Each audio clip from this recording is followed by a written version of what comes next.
সেটা একটা বড় শক্তি, যে শক্তি অন্য জাতির হয়তো নাই, আমাদের আছে। আমরা কিছু একটা ইচ্ছা করলে, সেটা কোমর বেঁধে ফেললে সেটা করে ফেলতে পারি।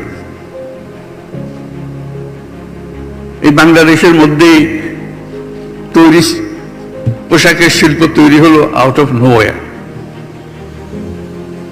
এখন দ্বিতীয় লার্জেস্ট এক্সপোর্টার। কি সাংঘাতিক কথা! কোথার থেকে কোথায় এক জীবনে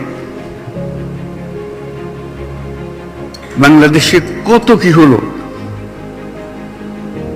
কিন্তু আমাদের শিল্প থেমে থাকেনি।